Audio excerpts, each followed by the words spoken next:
आज हम स्टार्ट करेंगे एक्सरसाइज 2.4। 2.4 का क्वेश्चन नंबर फर्स्ट पार्ट 1। हमें फाइंड करना है कि क्या x प्लस 1 पॉलिनोमियल जो हमें दिया गया है उसका फैक्टर है कि नहीं। यहाँ polynomial x cube plus x square plus x plus 1, इस पॉलिनोमियल का अगर x प्लस 1 फैक्टर है तो x प्लस 1 अगर फैक्टर है तो 0 will B 0 of the polynomial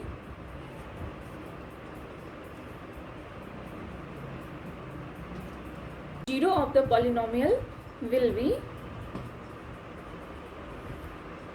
x plus 1 equal to 0 so that x equal to minus 1। अब हम माइनस 1 की वैल्यू को पॉलिनोमियल में पुट करके x के वैल्यू की जगह पे चेक करेंगे कि क्या रियली पूरे पॉलिनोमियल का वैल्यू 0 आता है या नहीं। नाउ x क्यूब की जगह हम माइनस 1 का क्यूब प्लस माइनस 1 का square plus minus 1 and plus 1, ये हमें अगर 0 मिलता है तो ये इसका फैक्टर है, अदरवाइज नहीं। माइनस 1 का cube means minus minus plus again minus minus minus 1 plus minus minus plus 1, here will be 1 plus minus minus 1 और प्लस 1। नाउ चेक, या माइनस 1 प्लस 1 सो डैट आप जब ऐड करेंगे तो हमें 0 फाइंड होगा। So that yes x plus 1 polynomial का factor है। क्वेश्चन नंबर 1 का पार्ट 3 हम देखेंगे। यहाँ इस पॉलिनोमियल में हमें देखना है कि क्या x प्लस 1 इसका फैक्टर है। फिर सेम जैसा हमने प्रीवियस क्वेश्चन किया था, देखें अगर ये x प्लस 1 इसका फैक्टर है तो 0 हम फाइंड कर सकते हैं। x प्लस 1 अगर फैक्टर है then 0 will be x equal to minus 1। अब माइनस 1 को हम पॉलिनोमियल में x की वैल्यू की जगह x पे पुट करके देखेंगे, अगर पॉलिनोमियल का वैल्यू हमें 0 आता है इट मीन्स ये इसका 0 है। नाउ x की वैल्यू हम इस पॉलिनोमियल में पुट करेंगे, minus 1 to the power 4 3x minus 1 cube plus 3x की जगह पे minus 1 square plus x minus 1 plus 1। अब हम कैलकुलेट करके देखते हैं, अगर हमें ये पॉलिनोमियल का वैल्यू 0 मिलता है इट मीन्स x प्लस 1 इस पॉलिनोमियल का फैक्टर है, क्योंकि हमने x प्लस 1 से इसका 0 फाइंड किया था, 0 ऑफ पॉलिनोमियल। नाउ यहाँ माइनस 1 का जब हम 4 टाइम्स मल्टीप्लाई करते हैं तो हमें 1 फाइंड होगा, प्लस 3 यहाँ क्यूब करने से हमें माइनस 1 फाइंड होगा। नाउ 3 माइनस 1 माइनस 1 का square means 1 plus 1 plus minus 1 plus 1। Now आप इसको कैलकुलेट कीजिए, 1 3 minus 1 minus 3 into 1 3 plus minus 1, आप यहाँ पर डायरेक्ट माइनस 1 लिख सकते हैं, plus minus minus 1 plus 1। Further calculation से हम देख सकते हैं यहाँ 1 plus minus minus 3 plus 3 minus 1 plus 1।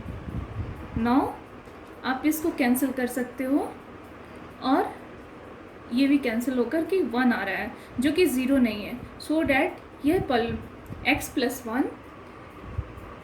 1 इस पॉलिनोमियल का 0 फैक्टर नहीं है। नो, आंसर होगा नो।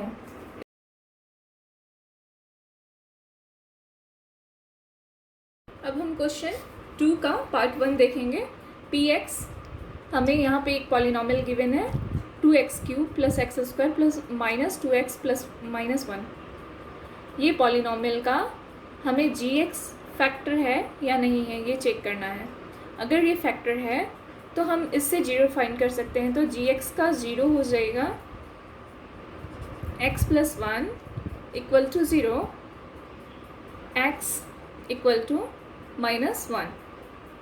नाउ x = -1, यहाँ से हमने जो जीरोस फाइंड किया है, इस जीरोस को -1 की वैल्यू को हम पॉलिनॉमियल में x की जगह पर पुट करेंगे और चेक करेंगे कि ये इसका फैक्टर है या नहीं। नाउ px की जगह पे px की जगह हम वैल्यू रखेंगे -1 = 2, x की जगह -1 का क्यूब प्लस -1 का स्क्वायर -2 -1 -1। नाउ हम इसे सॉल्व करेंगे। 2 -1 का क्यूब -1 प्लस -1 का स्क्वायर मीन्स 1। यहाँ अगेन -2 और -1 मल्टीप्लाई होगा तो यहाँ पर +2 हो जाएगा। -2 × -1 = +2 -1। नाउ -2 + 1 + 2 -1। आप इसको कैलकुलेट कर सकते हैं फर्दर। इसको कैलकुलेट करने के बाद आप देखते हैं कि यस, यहाँ पर हमारा सॉल्व होकर के 0 आता है। इसका मतलब gx x + 1 हमारा गिवन पॉलिनॉमियल का फैक्टर है। यस, आंसर आपको यस में देना है। क्वेश्चन नंबर 2 का पार्ट 3 हम देखते हैं। यहाँ एक गिवन पॉलिनॉमियल है और क्या gx इसका फैक्टर है या नहीं, इसको चेक करने के लिए हम 0 फाइंड करेंगे। द 0 ऑफ, अभी gx से हम फाइंड कर सकते हैं x - 3। यहाँ से x - 3 = 0, सो दैट x = 3। 3 हमारा 0 है। इस 0 को हम पॉलिनॉमियल में x की वैल्यू की जगह हम पुट करेंगे और देखेंगे कि क्या हमारा पॉलिनॉमियल क्या 0 हमें वैल्यू देता है। अगर 0 हमें वैल्यू देता है तो इसका मतलब gx px का फैक्टर है। अभी हम यहाँ पुट करेंगे x 3 का क्यूब -4, 3 का स्क्वायर +3 +6। 3 का क्यूब करने पे 3 3 × 9, 9 3 × 27, -4 9 +3 +6 27 -36 +3 +6। अभी फर्दर कैलकुलेशन करेंगे। यहाँ 6 और 3 को ऐड करेंगे और 27 को ऐड करेंगे। ये सारे प्लस में है। नाउ 6 और 3 9, 36 -36, so that our answer is 0।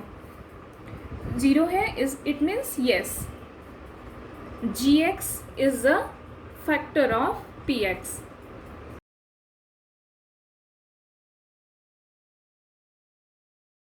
हाँ, क्वेश्चन 3 पार्ट 3 हम देखेंगे। यहाँ px एक पॉलिनॉमियल गिवन है। यहाँ पर हमें k का वैल्यू फाइंड करना है। If x - 1 is factor of px, x - 1 इस पॉलिनॉमियल का फैक्टर है, सो दैट x - 1 का 0, x की वैल्यू 1 होगी। x की वैल्यू 1 होगी जो हम यहाँ पुट करेंगे अगर पॉलिनॉमियल में, तो हमें पॉलिनॉमियल का पूरा वैल्यू 0 के इक्वल फाइंड होगा। नाउ x की वैल्यू हम px में पुट करके देखते हैं। px में x की वैल्यू 1 पुट करेंगे।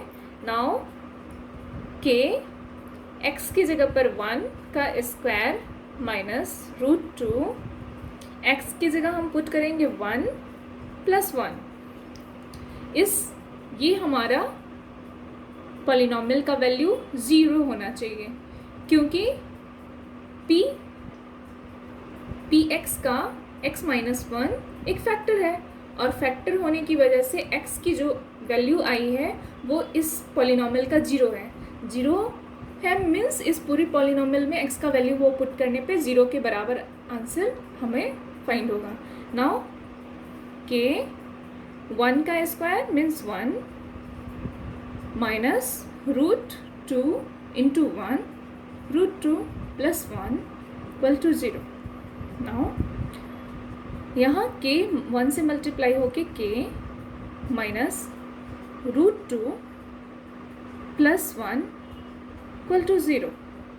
अभी हमें k की वैल्यू फाइंड करनी है, इसलिए हम k को यहाँ रखते हुए बाकी सारी वैल्यूज़ को ट्रांसपोर्ट करेंगे इक्वल के साइन के दूसरी तरफ। नाउ -2 जब दूसरी तरफ जाएगा तो वहाँ हो जाएगा √2 प्लस √2 माइनस 1। नाउ k की वैल्यू हमें फाइंड होती है √2 माइनस 1। अब हम क्वेश्चन नंबर 3 का पार्ट 4 देखते हैं। यहाँ polynomial px k x² minus 3x plus k given है। इसका अगर x माइनस 1 फैक्टर है तो हमें फाइंड करना है कि k की वैल्यू क्या होगी।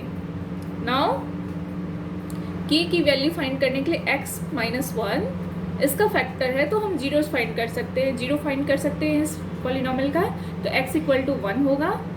अब 1 की वैल्यू को हम x की जगह पुट करके और पॉलिनॉमियल का वैल्यू फाइंड करेंगे। नाउ 1 k 1 का स्क्वायर माइनस 3 1 प्लस k, ये हमें पॉलिनॉमियल अब 0 वैल्यू देगा कैलकुलेशन के बाद। नाउ k 1 का square 1 minus 3 into 1 3 plus k equal to 0।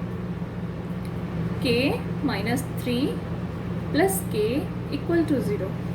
Now k और k को हम ऐड करेंगे 2k minus 3 equal to 0। k equal to transport the value 3/2। k की वैल्यू हमें फाइंड होती है 3/2।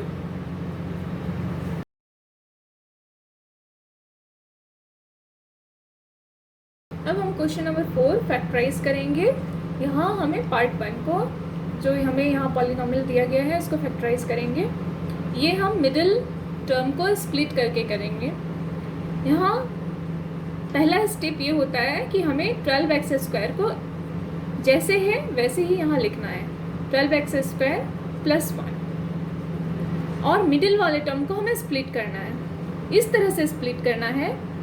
हमें दो ऐसे नंबर ढूंढने हैं p एंड q जिसको p प्लस q करने से हमें -7 फाइंड हो, ये मिडिल टर्म फाइंड हो, और p और q को मल्टीप्लाई करने पे 12 इंटू 1 12 फाइंड हो। तो आप ऐसा नंबर सोचेंगे माइंड में और सोचकर हमें बताएं कि यहाँ कौन सा नंबर होगा जिस नंबर में हम यहाँ मिडिल टर्म को स्प्लिट कर सकते हैं। एक ऐसा नंबर फाइंड कर सकते हैं, हमने फाइंड किया है -3 और -4। हम इन दोनों नंबर को मल्टीप्लाई करते हैं या ऐड करते हैं तो -7 फाइंड आउट होता है।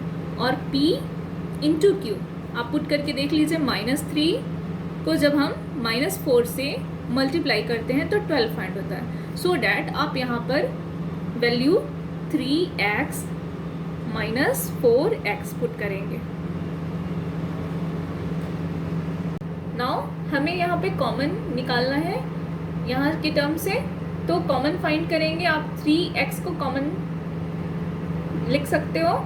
नाउ यहाँ 4x लेफ्ट रहेगा, 3x आपने पूरा कॉमन कर लिया है, सो डैट यहाँ 1। नाउ 4x प्लस 1, यहाँ पर आपका कुछ भी कॉमन नहीं है, सो डैट आप यहाँ पर -1 कॉमन लिख सकते हो। -1 कॉमन लिखने के बाद आपका यहाँ 4x रह जाएगा क्योंकि माइनस आपका बाहर आ गया, और माइनस प्लस में से बाहर हमने कॉमन निकाली इसलिए यहाँ -1 रह जाएगा। आप जब इस तरह से स्प्लिट मेथड को यूज़ करते हैं तो ये दो टर्म दोनों सेम होना चाहिए। जब ये दोनों सेम है इट मीन्स ये आपने सही प्रोसेस किया है। नाउ 3x माइनस 1 एक फैक्टर है और दूसरा फैक्टर है हमारा 4x माइनस 1।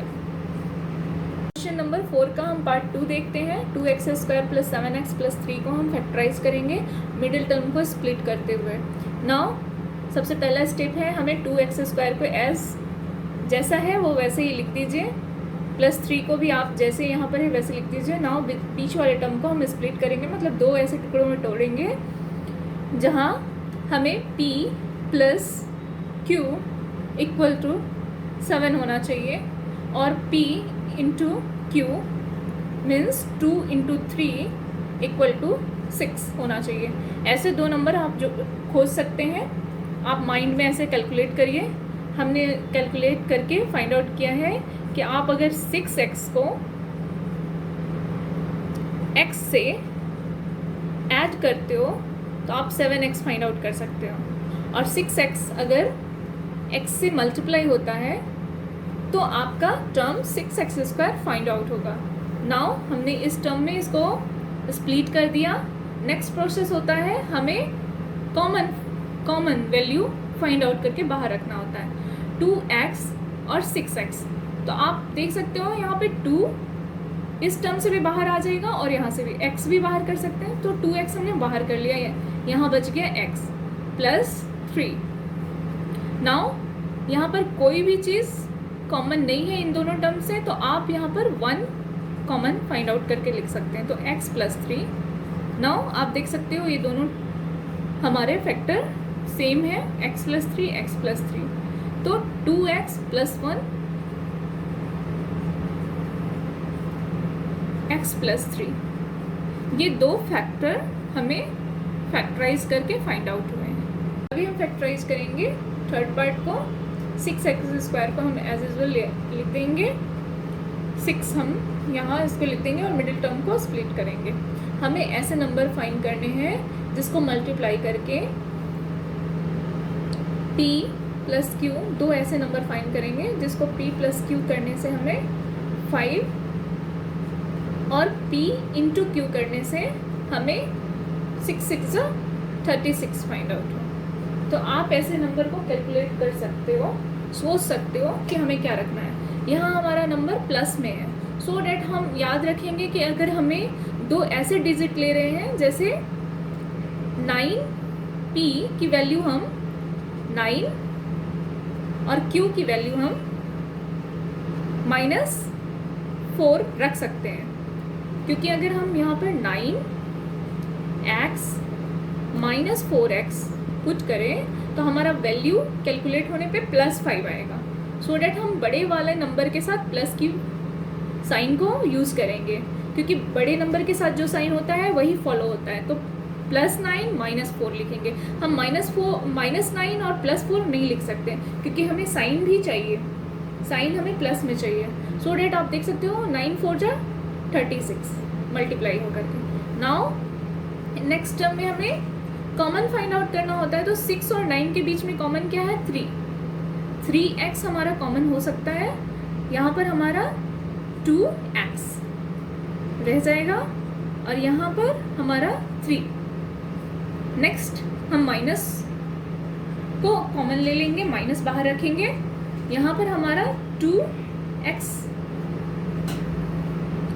2, यहाँ पर आप देख सकते हो। अच्छा नेक्स्ट में सॉरी, यहाँ पर हम देख सकते हैं कि 6 और 4 में क्या कॉमन होगा, 2 कॉमन हो सकता है।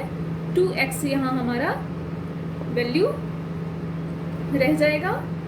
नाउ 6 के जगह पे 3 प्लस यहाँ होगा, क्योंकि हमने माइनस को कॉमन आउट किया है, कॉमन लेकर के बाहर रखा है, तो माइनस प्लस के साथ मल्टीप्लाई होकर के माइनस देता है, सो डैट यहाँ की वैल्यू भी प्लस हो जाएगी। Now 2x plus 3, 2x plus 3 is common, 2x plus 3 और 3x माइनस 2, ये दो हमारे फैक्टर फाइंड आउट हुए। अब हम क्वेश्चन नंबर 4 का ही पार्ट 4 देखते हैं। 3x square minus x minus 4 को हमें मिडिल टर्म स्प्लिट करते हुए फैक्टराइज करनी है। 3x स्क्वायर पर हम जैसे हैं वैसे ही रख देंगे, -4 को भी, और मिडिल टर्म को स्प्लिट करेंगे। अभी हमने आपको बताया कि p इंटू क्यू हमारा 3 इंटू 4 इक्वल टू 12 होना चाहिए और p प्लस q हमारा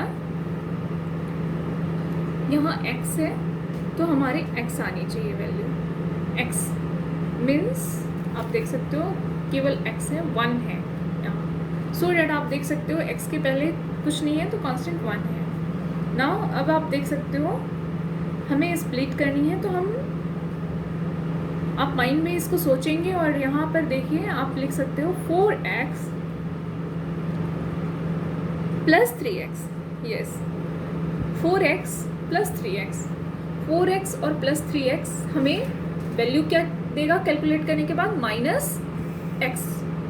जब आप इस दोनों के बीच फंक्शन करेंगे एडिशन का तो आप देखेंगे -x आता है, और जब आप दोनों को मल्टीप्लाई करोगे तो आप देखोगे कि 12x² आता है। सो डैट हमारा ये स्प्लिट होने के बाद ये आएगा मिडिल टर्म। और नाउ कॉमन आप नाउ आप नेक्स्ट टर्म में कॉमन फाइंड आउट करते हैं, तो ये 4 और 3 कांस्टेंट है, सो दैट यहाँ पर केवल हमें x ही कॉमन मिल रहा है। 3x इनसाइड रह जाएगा ब्रैकेट के और 4। नाउ आप यहाँ पर देख सकते हैं यहाँ पर हम क्या कॉमन फाइंड आउट कर रहे हैं, 1 और 3x minus 4 inside the bracket, तो हमारा 3x माइनस 4 और x प्लस 1 ये दो हमें फैक्टर फाइंड होते हैं 3x² माइनस x माइनस 4 का।